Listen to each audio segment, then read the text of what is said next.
Welcome to the Pavilion of Finland and the New Standards exhibition.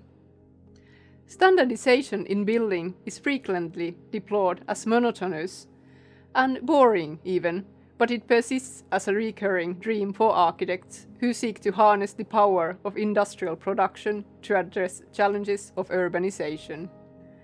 The exhibition examines the conditions affecting standardized, industrialized and manufactured building by revisiting a forgotten chapter of wood construction in post-war Finland. The story centers on the industrial enterprise Puutalo Oy, Timber Houses Ltd, which was established in 1940 as part of the national response to a refugee crisis brought about by war.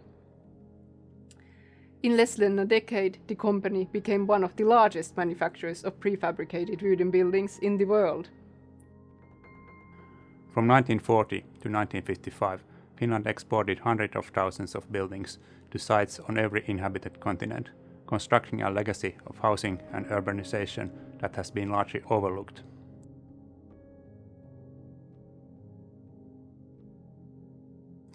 These houses, schools, barracks and dormitories were designed by some of the most prominent figures of the period, but they have rarely been included in the historical surveys of Finnish architecture.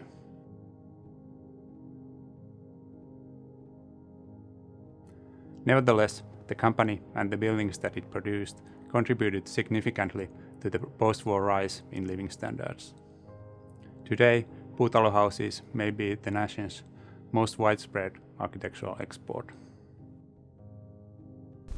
Lattian lämpöeristyksen muodostavat alimmaisena tervapahvi.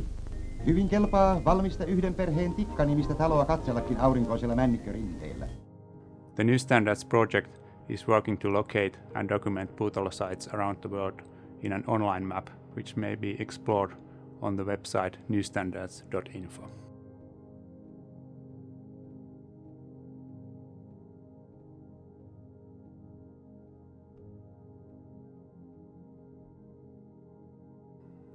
Situated at the intersection of architecture and industrial design, these structures use a limited range of standard components to achieve thousands of variations suited to different functional, climatic, and cultural conditions.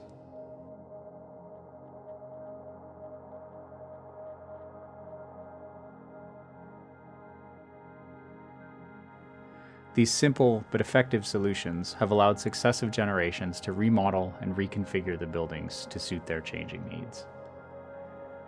After almost 80 years, these modest houses have shaped the experiences of thousands of inhabitants and reconfigured urban landscapes around the world. Over the course of a year, the research team has traveled to sites from Europe to Latin America in order to see how these buildings have changed and to meet the residents that live in them today. 3 of these sites are the focus of a photographic series showing neighborhoods in Helsinki, Finland, Aarhus, Denmark, and Barranquilla, Colombia. Instead of composing with form or space, I try to focus on people and show the settings in which they live. Everyday moments like working in the yard or playing in the trampoline aren't glamorous, but they can be beautiful, funny, and sometimes a bit strange. Occasionally, there's melancholy as well, but all of these are different kinds of beauty that you can find in a daily life.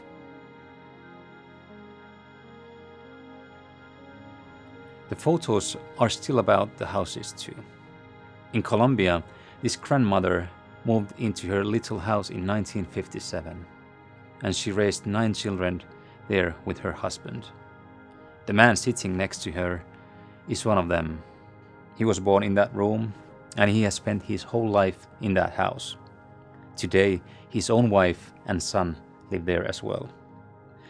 Of course, shooting in different places at different times of year, the climate becomes part of the story as well.